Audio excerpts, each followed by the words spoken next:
this very unusual episode of the True You podcast. You gave me permission, Marty, to coach you live.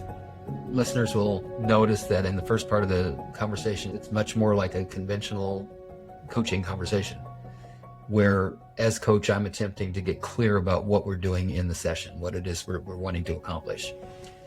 But once we recognize and realize that there is an internal conflict, we move to bringing the attention to the part that seems to be front and forward, and the one that was influencing you the most. It turns out that was an exile. Very soon thereafter, which is predictable, the exile part began to express and blend with you and feel its pain, and you felt its pain. Mm-hmm. Protector rushed right in. It was beautiful. And that protector is the one we spent the majority of the time in during the exploration, but it yielded and gave us permission to connect back again with that exile. We even had a firefighter show up. It was an amazing experience. And at the end, we have a beginning. Yes, very much so. I can feel it's radiating out into the whole of my life, the rest of the whole of my life. And so, no, I'm not there yet, but it is a beginning. I feel like on the topic of the true you, this hit the target right in the center. I got to be the true me and on the podcast like I never have before. Yeah, it was very moving, very powerful. So enjoy the episode. Well, welcome to the True You podcast with Dr. Martin Kettelhut. Marty, my friend. Marty, introduce yourself, would you please? Good morning, everybody. It's morning here now. You might not be hearing it in the morning where you are, but I've got morning energy in me. I am an executive coach. I have been since 98, since the last millennium, and work mostly with leaders, entrepreneurs, and executives these days. And I love them, and we have transformative conversations. So it's good work. You love your clients. I do indeed. Mm-hmm. I choose them. So I don't. Are there clients that you find hard to love?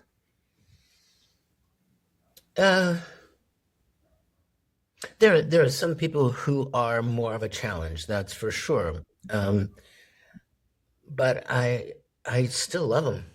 Just as much, Yeah. And that's just great. Yeah. Yeah. And isn't it true? Well, let's see if it's true for you. It's true for me that coaching gives me the structure in order to express and experience that love. Exactly right. Yeah. Yeah. And even that, I like what you said about the structure, because the structure brings out, it's like it's an arena for love to happen. Mm-hmm. Yeah. That's the magic juice right there, love. It really is caring about people. Yeah. Yeah. And I think everyone does. It's just clearing the obstacles so that natural love can come out. I agree.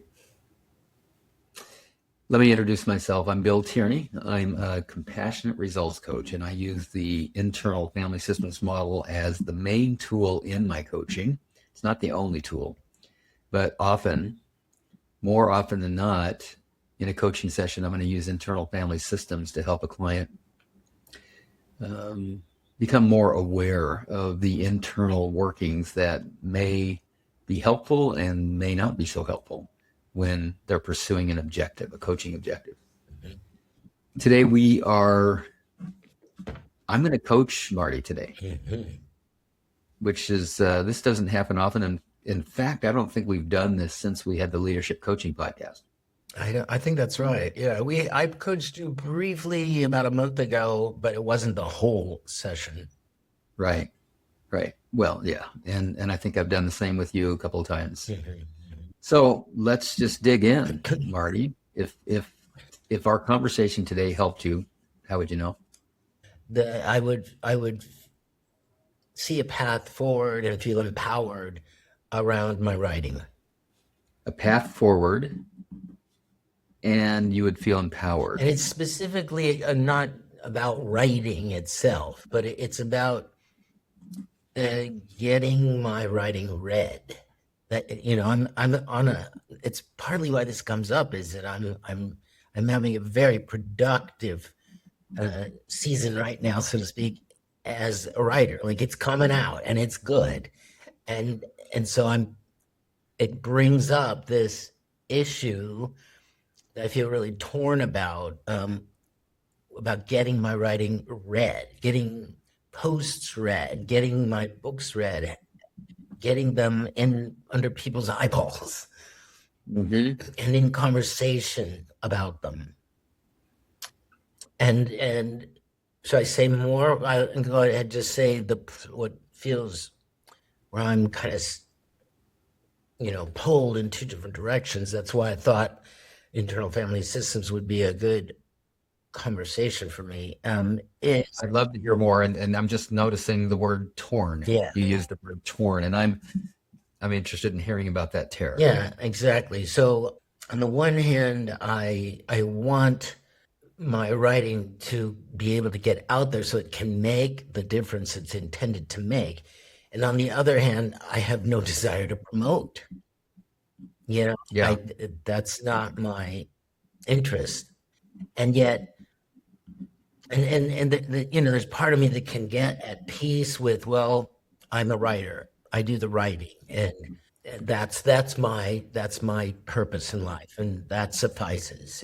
But then the other part of me is like, well, why write it if you're not gonna get it read? I just hope that after I'm dead and gone, somebody discovers it, and I mean, that would be fine with me, but at the same time, I don't know, I feel a little irresponsible just leaving it at that. Let me just reflect back what I'm hearing, just to make sure that I'm on the same page. You want your writing to make the difference you want it to make. And I want to hear more about that too, but first let's just drive a stake in the two, anchor down the 2 points of contention here. One is there are parts of you that are really purpose driven with your writing, and you want your writing to make a difference, and you recognize, and now we're going in the direction of the other piece. You recognize that there is a need to put it in front of people so that they can read it, so that it can make that difference. Yeah. Yeah. And then there are parts of you, there's at least a part, maybe parts of you that don't want to have to market the book, don't want to have to put it out there. That's right. Yeah. Yeah.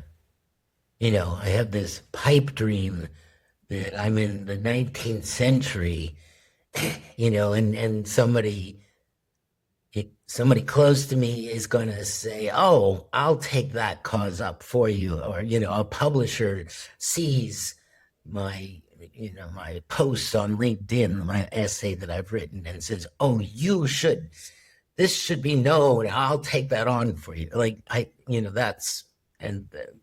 it's not productive, that dream. It hasn't been productive for you. We're not in the 19th century. And authors are their main marketers too. Coaches love to coach. Yeah. Many coaches don't like having to go out and ask people if they want to be their clients. And one of the times when this tear comes up most is when publishers or people in that industry, there are various levels of that industry, contact me because they have seen my book. Yeah. And they think it's valuable, or at least that's what they say. And then they've got this scheme to get money out of me to publish it. And it pisses me off, and it makes me feel guilty for not doing it. You got an angry part when you hear from people that want money from you. They offer you what you want, which is to get your book out there and get it published, get people reading it. But then they're asking you for money, and that makes you angry. There's a part that gets angry. They're asking for money, but it's cloying. It's like, oh, it's the worst kind of salesmanship. And it tugs at my heart, at the same time, because I have this guilt or feeling of irresponsibility about not doing something to promote the book. It seems. Okay, that's what I was going to ask you about. What's the guilt about? And you feel responsible to get the book out there, and you'd love some help to get the book out there. I would. And you recognize that anybody that would help you get the book out there would benefit. And you would hope that if they approach you, they would recognize the benefit to them to that. Yeah. So one person said to me, I thank you for putting it that way, because one person said something to me that had a little traction in this war within. And that was, well, who do you need to be? What do you need to do to be discovered? Like, if that's what you want, then what do you need to do to be discovered? You want to be discovered? Okay, do whatever that would take. And I don't know what that is, but I liked hearing that. Like, there was an opening there. He's going 2 levels. First, he's starting with the deeper level when he says, who do you need to be? And then he's backing off from the depth into what is it you would need to do in order to be discovered. Yeah. I just want to just get my bearings here as coach in this conversation. Yeah. To see, first of all, what would make the most sense for what to explore. There's a lot to explore here. There's your passion. There is the question of what is that intended difference that you write about, that you want people to that you want to make when people read what you've written about. Can we take a minute there? Yeah, okay. It seems like the less urgent part in this conversation. I agree. And yet it's so important to you that you're willing to push up against an internal concern about marketing yourself. Yeah. I almost used the word resistance, and that may be accurate, but it would assume that the parts are resisting something. That concern is probably a more accurate word to use. Yeah. Yeah, because I mean, I would dive at it if I knew it. So I don't feel resistance. I resist certain paths, of course, and I won't take them, in fact. So that's not resistance either. It's just like I'm a no to certain ways of doing this. So I think, I think that, what was the second word you said instead of resistance? Concern. There's a concern about marketing Concern yourself. is more accurate. Yeah. Concern about what actions you might need to take to be discovered. So what is that? You want to know what is it that I want to get out? What is the difference? No, what is the difference that you want to make? You already told me that what's important to you about being read, having your book read, is that you know that it will make a difference. What is the difference you imagine that it will make for the reader? There are hints of this in both my books already, and I'm writing one that focuses in on it even more now. But I think that we've taught ourselves to think a certain way, and it's a way of thinking that assumes that what reality is made out of are individual things. And I think that if we learn to think about the relations between things as the most basic thing in the universe, and that's what everything is made out of, are relations, and and I think that this is what physics might be what leads us to that, because in physics they confront this, like they can't get any part isolated, any quantum. Even quantum physicists see, like, oh no, it's about the relationship between the parts of the atom that make it one type of atom versus another. And so they've hit kind of that rock bottom of relationships. And I think that would change everything about our psychology that we teach, our economics, our physics, our business practices. It would all be very different if we saw that it's all made out of relationships. not individuals. I'm just noticing your animation. I'm noticing your energy, your enthusiasm, your passion for this. Yeah. And based on what I just now heard, you're seeking more relationship with your readers. Mm-hmm. You want an interaction. You want to be interacting with your readers, but you need readers to be able to interact with, because you think that's going to make the difference. And you want those readers to interact with each other. You want others to recognize the value of relationship, not just with them between each other, but between things, between ideas, Mm-hmm. concepts, Mm-hmm. projects, Yeah. teams. That's right. It's not hard to imagine how this, and I know that you write about this in the book, how what this would look like in practical application. Mm-hmm. Right. Yeah. Okay, great. Got it. Anything else you want to say about that? No, thanks for asking though. Clearly important to you, really important to you. Yeah, it is. And maybe even to the degree that this is important to you, you experience the pain of the mystery, the challenge, the dilemma of how am I discovered? How is my writing to be discovered? Right. And appreciated and difference making. And the irony doesn't go past me, that this is about relationship. Yes. All right. So you said this isn't I don't know exactly how you said it. I didn't note the words that you said, but essentially what I got from you was, when I asked you to talk about the difference you want this to make, you indicated, well, this isn't really the issue. It isn't, for me, it's not the issue what that difference is. Mm-hmm. The issue is my unwillingness or unawareness about how to be discovered. Yeah. What would you say? And it doesn't have to be limited to those two options: unwillingness, unawareness. Unawareness. I'm willing. Okay. I like I said, there are ways that I think, and the reason I'm against them is because they're individualistic. And so they would be at odds with what I'm saying. And I need a way of being discovered that aligns with what I'm saying. There it is. That's what you're after today. A way to be discovered that aligns with what you're saying, with I'm struggling with words here.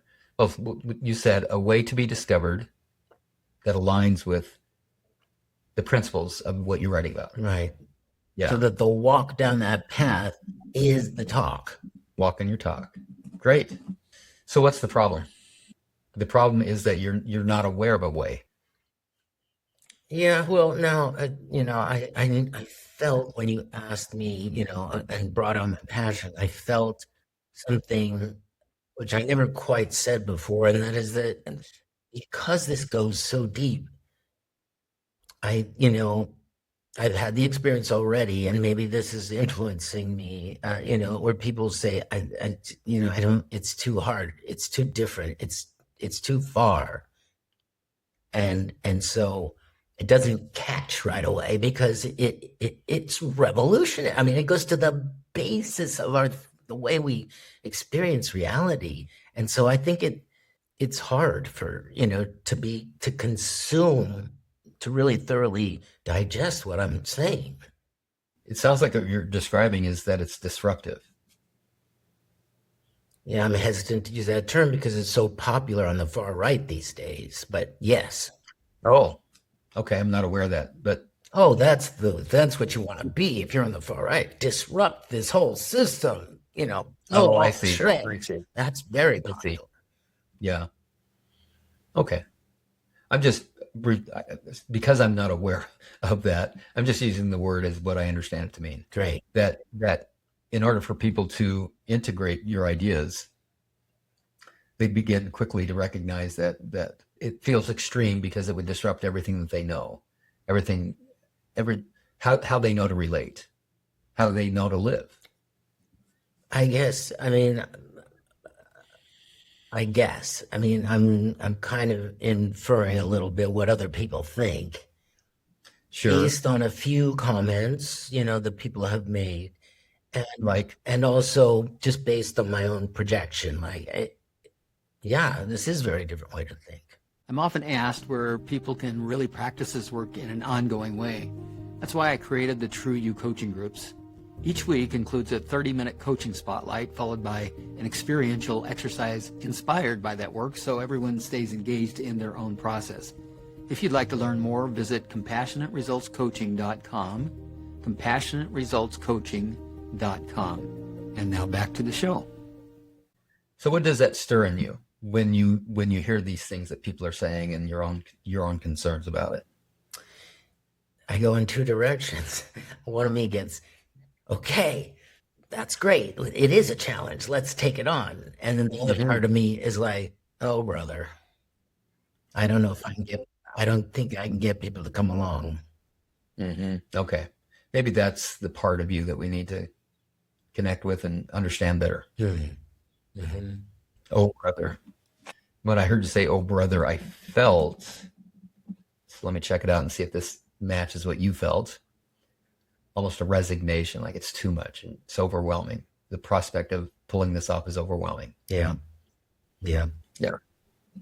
I've been All here, right. I've been here before, just to be frank about it. Like I wasn't successful at this, in graduate school in those writings. Maybe just a few drops of success with a few people, but not the impact that I wanted to have. To this part, this challenge feels daunting and there's history to back it up. And my sense is there's some pain behind that history. Yeah, because it feels like this is what I'm here for. I'm here for this, and my efforts to have it be executionable, to be actionable, have failed. Yeah. Okay. If we could understand the part of you that feels that way, what would be important about understanding why this part feels this way? I guess so that we could, if we understood it, then we could change it. All right. So notice that there's a part of you that wants to change the part that feels resigned or daunted. That's right. So that part, it makes sense that there would be a part of you that would want to change that so that you could get past this resignation. And that's valid, isn't it? If you didn't feel this way, you'd be all, let's do it. This is a great challenge. Let's take it on. That's what I heard you say. Yes, and there's still that question. I don't see how. I'm willing, but I don't see it. Yeah. I want to suggest that the part that feels daunted, that's remembering the pain of the past, might actually hold the key to what needs to happen in your system to be able to tap into the resources that you would need to be able to see what you can't see now. Okay, I'm open to that. Yeah. And I don't know what there is to see until we see it. But I mean, the audiences of those past projects were more captive in a way. I was in a university program writing for that program. And so those people were the audience. And now it's, I'm it's the world. Yeah. Right. But I'm open to, exploring what that part could teach us. Yeah. Okay, great. You basically answered one of the first questions that I want to ask, just to see if we can cultivate an environment that feels safe enough for any part of you to reveal itself openly and vulnerably, and specifically the part that says over other. Yeah. Are there any concerns? Notice if there are any concerns at all about just engaging in an inquiry or an exploration and getting to know this part. It does feel vulnerable, but that's not stopping me. Okay. I feel courage around it as well. You feel courage about having the conversation. Yes. And I understand that to mean, although there are concerns and fears, this is important enough to go ahead and do it despite the fact that you're scared. That's right. or that you have parts that are scared. Exactly. Yeah. Yeah. All right. How do you feel toward the part that says, "Oh, brother"? How do I feel toward it? It's very familiar. I almost sympathize, and I would love to empower that part. I Yeah. love that part, and I want to empower it to transform as well. Yeah. Great. And I hear you almost sympathize, and Yeah, I don't want to blend with it. I want to keep the self energy separate from it. I guess I don't need. I I don't see. need. I see. So you want to sympathize, and you feel like you have enough information to do so, and you're concerned about having that part take over how you feel. Right. Got it. Yeah. And what is it that you actually feel when influenced by the part? What is it that you're wanting to avoid right now? Deflation, Yeah. resignation, sadness, regret, guilt. Wow. That's heavy. I can see why parts of you would want to avoid feeling that way. Yeah. Yeah. Yeah. And sometimes in order to actually connect with another human being or another part of ourselves, we need to be willing to actually feel some of what it feels, the part that we're connecting with. Is your system willing to allow you to feel even 10% of what this part feels? I just did. Boy, this part's in a lot of pain. Yes, it is. Well, here it is. You okay with this? You okay with feeling the 10% or so? And does it feel like you're well within your capacity to feel what the part is feeling to this degree? Yeah. Okay. See if the part has anything for you to understand. Ask, what would you like me to understand? He's very protective. Like, don't you see that this is not going to work? Oh. Notice how different that feels emotionally and energetically in your system when you say that than what you just felt a moment ago. So can I take just a moment to reflect what I think is happening here? Okay. I don't need to be right about it, but you let me know. The part that had you that we were just connected with a moment ago, the one that feels the despair and the distress, that's an exile part. And what I mean by that is it's being managed by other parts. And the protector just stood and stepped in the way. Yeah. Protect it. Yeah.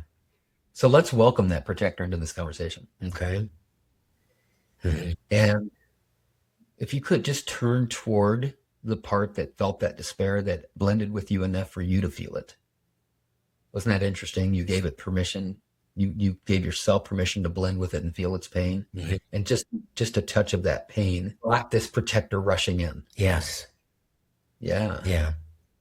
So we want to welcome and thank the protector for its service and what it's trying to do to help. In fact, we're probably going to take our attention to that now.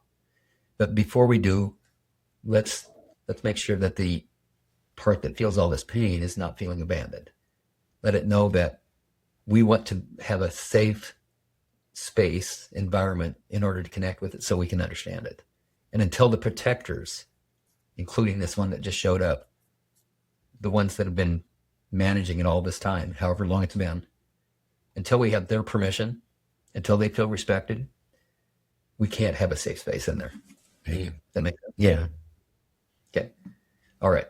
So with that, how do you feel toward this protector that just stepped in? Well, when he did, it kind of calmed me. It felt easier to be in this conversation. Yeah. I feel like, like when you see boxers or wrestlers thrown against the ropes, that's what it felt like. Yeah, I felt it too. I mean, I observed it, and I could feel the emotional shift in myself as I was connecting with you. So this was an urgent reaction to something. Yeah. Yes. And let's not just assume what it was reacting to. Maybe we can hear from the part what it was reacting to and what was it trying to accomplish. Feel okay to ask? Sure. All right. So this part that showed up when we were connecting with the distressed exile. Would you ask what it was reacting to? The tenderness of the despairing part, and the physical sensation of it, even, like I was shaking, you couldn't see my legs, but I was shaking and I got really scared. It was reacting to that fear and that tenderness. Yeah. Would you ask what its concern was? A litany of scenes from my past just popped up. I'm not sure what they mean in a word, but where I, when I was in the vulnerable place that this tender part is still feeling, that I put on a stiff upper lip, like I recent my diploma from IU. I just like don't even want it, just And my mom was like, "Well, send it to me then," So she took it and gave it to me many years later, but I didn't even want to see it. And this is about writing that was not well received. And other times, when I just kind of sort of stoic thing, like, okay, well, I'll be stoic. So yeah, I guess I feel that stoic is the best way I can think to say it. Like I'm just gonna stiff upper lip and keep moving forward. Unfortunately, life isn't working out. Yeah. Okay. So what I'm getting from what you just shared is the part showing, answering your question about what it was concerned about. My question that I asked you to ask, which was, what were you concerned about when you were reacting to this tenderness and this fear of the exile? The memories indicate it was reacting to that very fear, that tenderness, by getting rigid, stiff upper lip, stoic, the affect of, this doesn't matter. I don't care. Right. Yeah. Would you ask the part if we're beginning to understand a little bit about what it's trying to accomplish? I don't know why, but the phrase "be a man" just came in. Yeah. Like, don't be a wimp, don't be a weenie, don't be. I think this protector's trying to keep me from looking like a victim, I guess. Don't look like a victim. Be a man. That translated in my mind as don't be weak. That match with the, would you ask the part, don't be weak? Is that accurate? Yes, it is. Okay. All right. So staying with the part, what would happen if it allowed you to appear weak? I think this part thinks that's what's needed to survive and live the proper life. If people don't like what you write, to put it in a simplistic way, then buck up, buddy. This is life here. That's what you need to do. And its fear is survival. You won't survive. Right. If I'm weak, I won't survive. Yeah. And so you take a hit, like a disappointment. You put your passion into words and you put it out there, and it's not accepted and it's not embraced. It's not appreciated. It's like there's a notion in there of like, it matters what other people say. Yeah. What other people think. You can't not go by that. That's the world. That's reality. That's human reality. Yeah.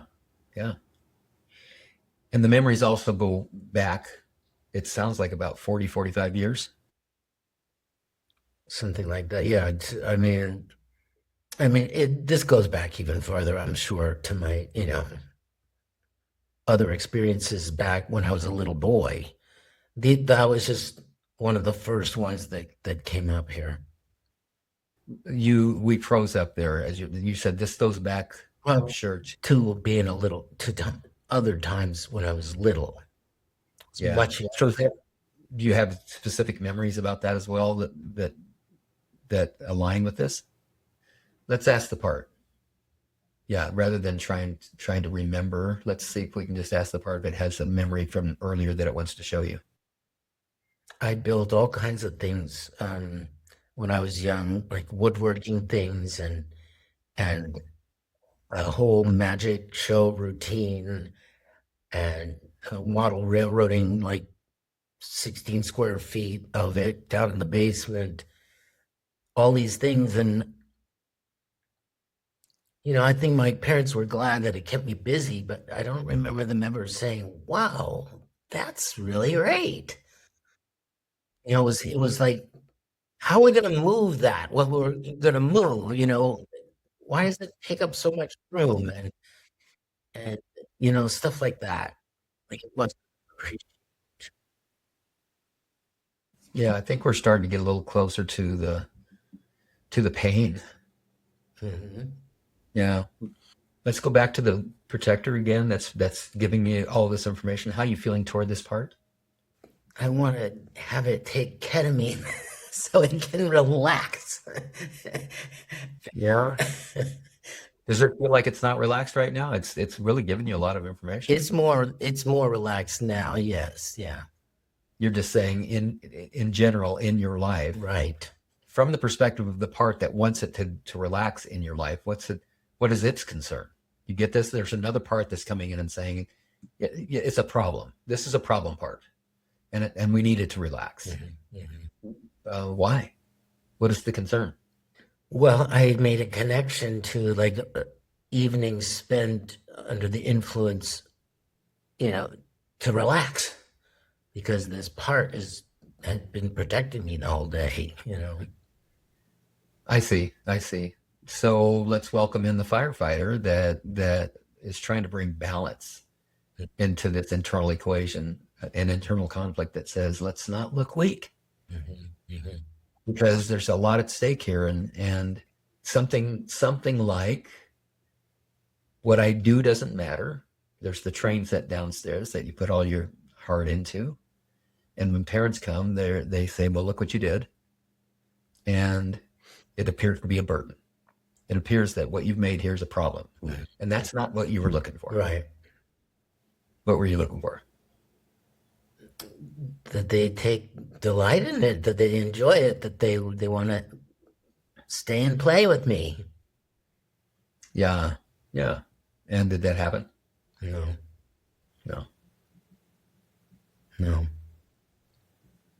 So this protector's been doing its job ever since. This need that you had, that's a basic need, to be seen, to be recognized, to be valued, to be appreciated, to be connected with, this, to have a relationship, a connection with your parents. This translates directly into wanting people to discuss my book with me. Sure. Doesn't it make sense to you that this protector is still doing its job, trying to protect you from that very pain that you felt when you saw that who you were and what you did was a burden rather than something to be appreciated? And what did you just say? Celebrated? That protector part is now getting concerned about how much time we have left. It's going to pull in that, well, hadn't we better wrap this up now? It's pulling. Maybe we do. Thank you for pointing it out. I haven't been watching time very closely.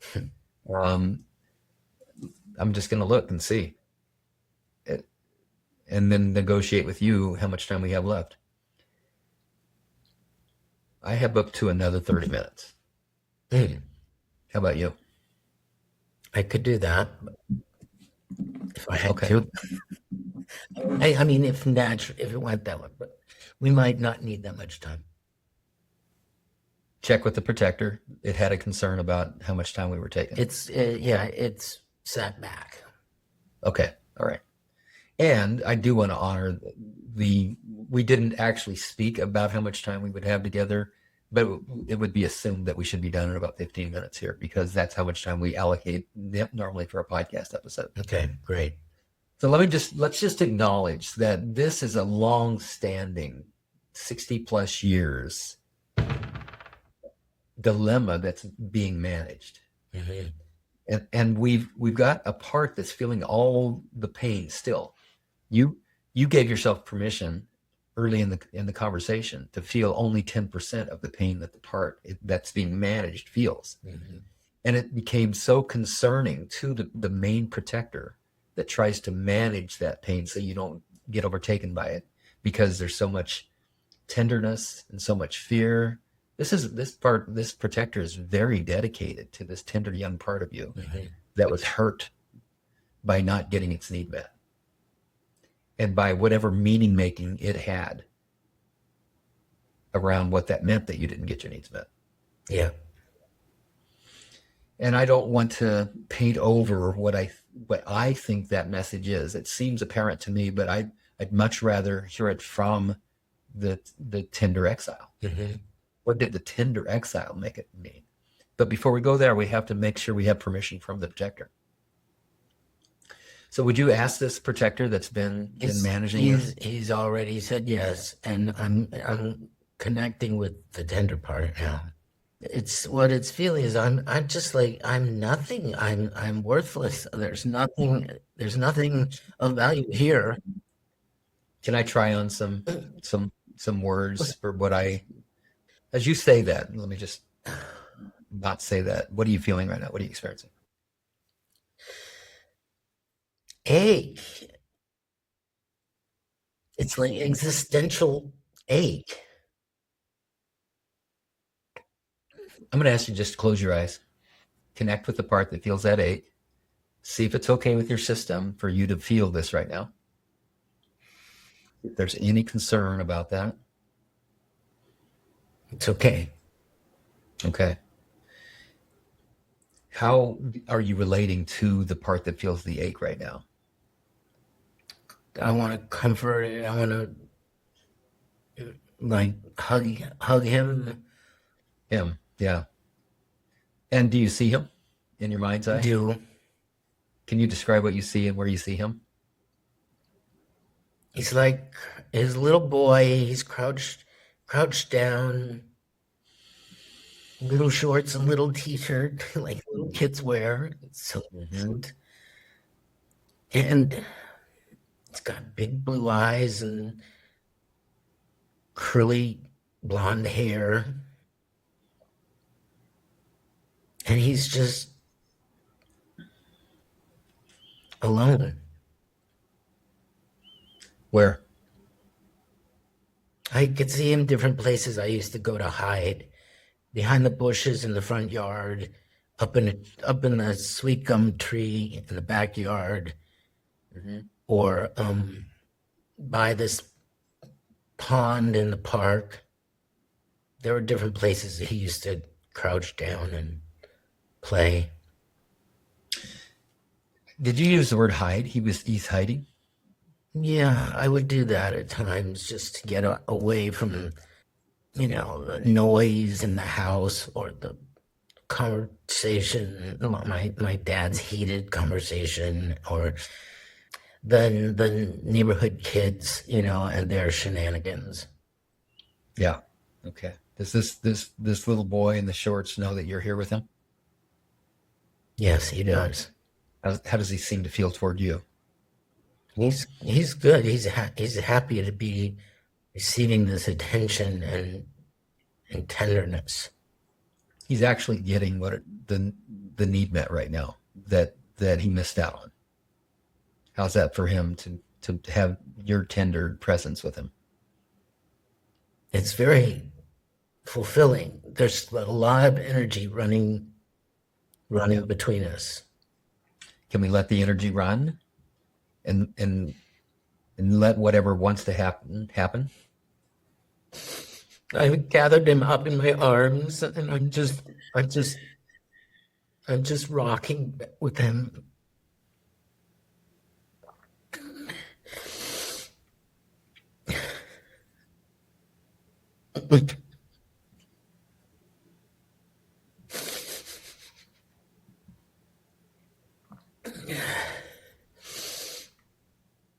missed me. All the times that I was stoic and just let him be alone. He's soaking this up. He loves it. Yeah.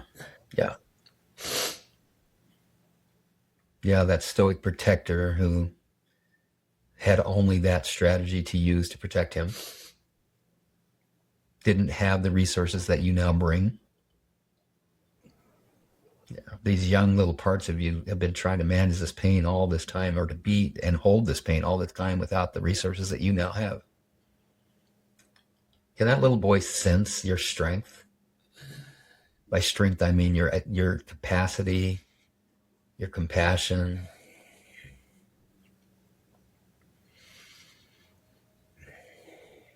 Yeah. Yes, he does. He turned. I was kind of cradling him like you do a baby, but now he's turned. He put one arm around my neck, and we're heart to heart. Nice.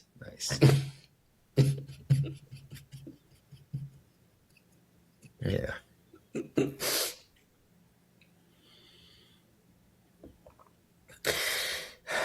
good for me too.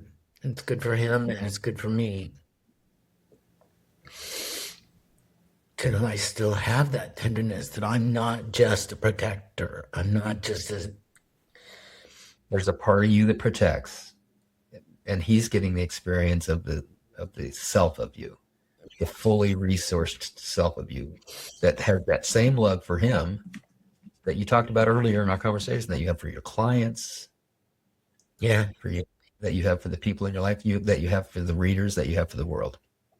Yeah, he's right there with us. He's standing by, and he's totally okay with what's happening. The protector. Yeah. Stoic. Yeah. And maybe he doesn't have to do that anymore. What would that, turning toward the protector, what would he need in order for him not to have to feel like has to be stoic and like it doesn't matter and to look strong for people?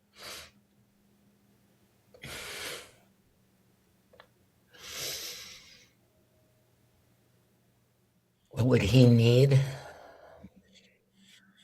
Wouldn't he need to know that this little boy's okay? That he's not going to be harmed? Yeah. That he's going to get his needs met? Yeah. Yes. So well,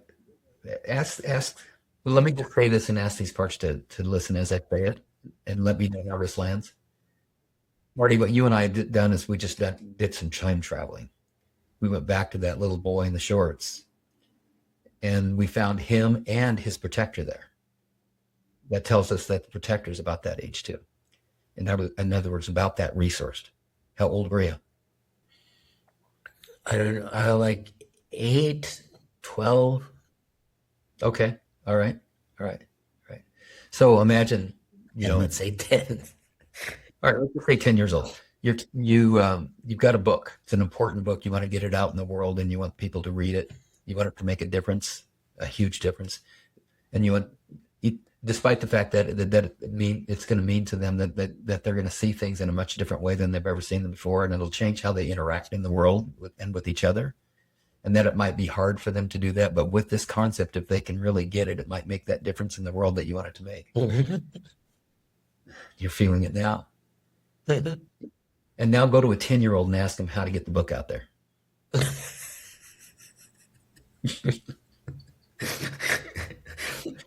You're right. Yeah.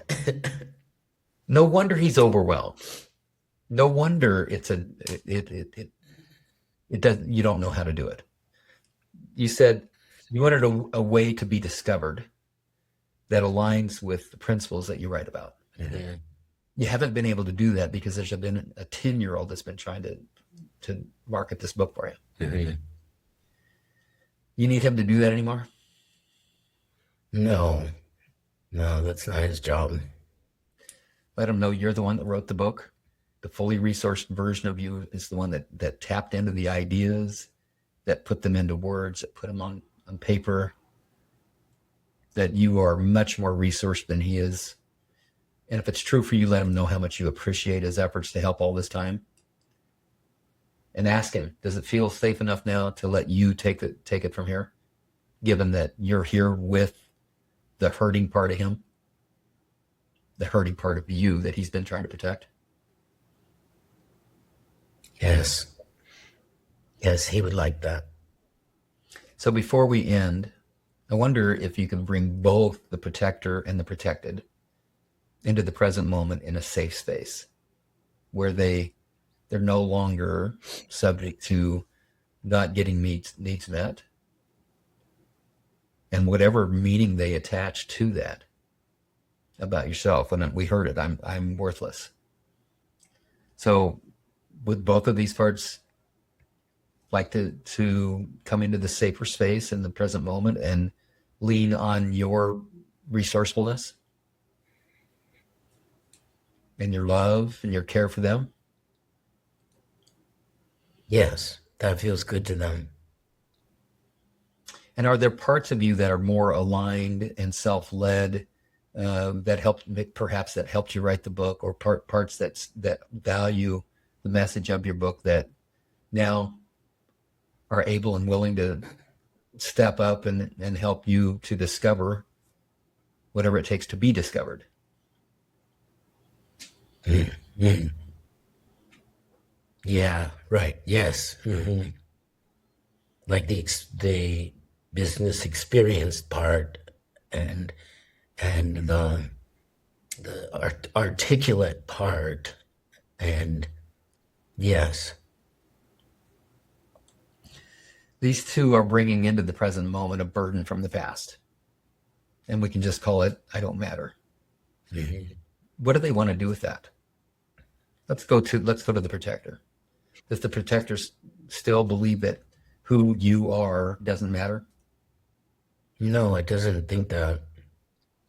It just didn't want the other part to feel that.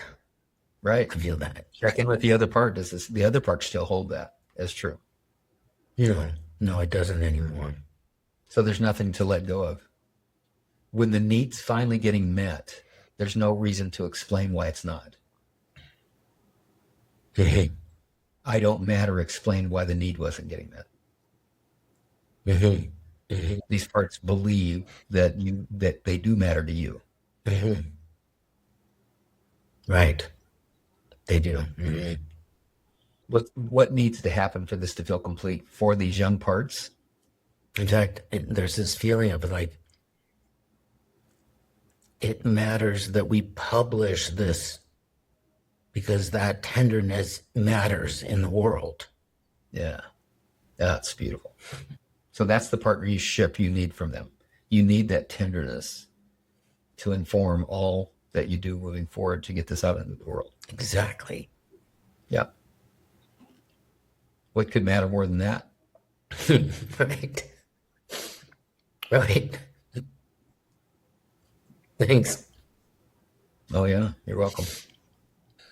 And time will reveal what there is to do that aligns with the message of the book in the way that you get it out there.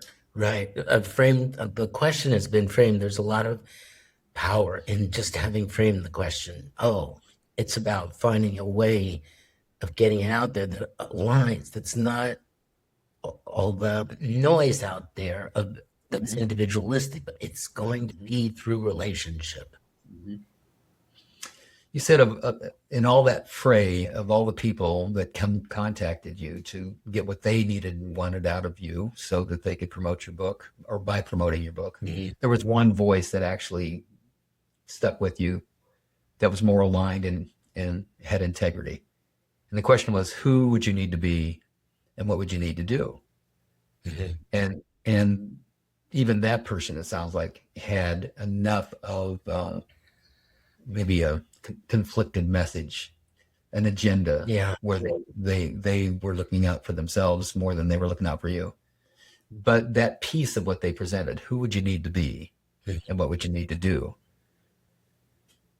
I don't know if you have that answer now, but I wonder, I'll ask anyhow, who would you need to be to go about discovering how to be discovered? Well, what's tender? vulnerable, Yeah. Yeah. Willing to be disappointed. and connected in relationship, heart to heart. Yes. Yeah. That, for whatever reason, what you just now said seems to have some roots in it. Yeah. Like maybe something can be grown from that. Beautiful. Is this a good time to end? Yes. Thanks for trusting me. Thank you. I can really feel your heart. I have a tremendous amount of respect and love for you right now. Thank you. Thank you. We appreciate who you are, that you would be listening to this podcast, and want to acknowledge all those parts of you that yearn for the experience of the true you. If you like this episode, click like, share it with others, and be sure to subscribe. Listen again next week for the newest episode.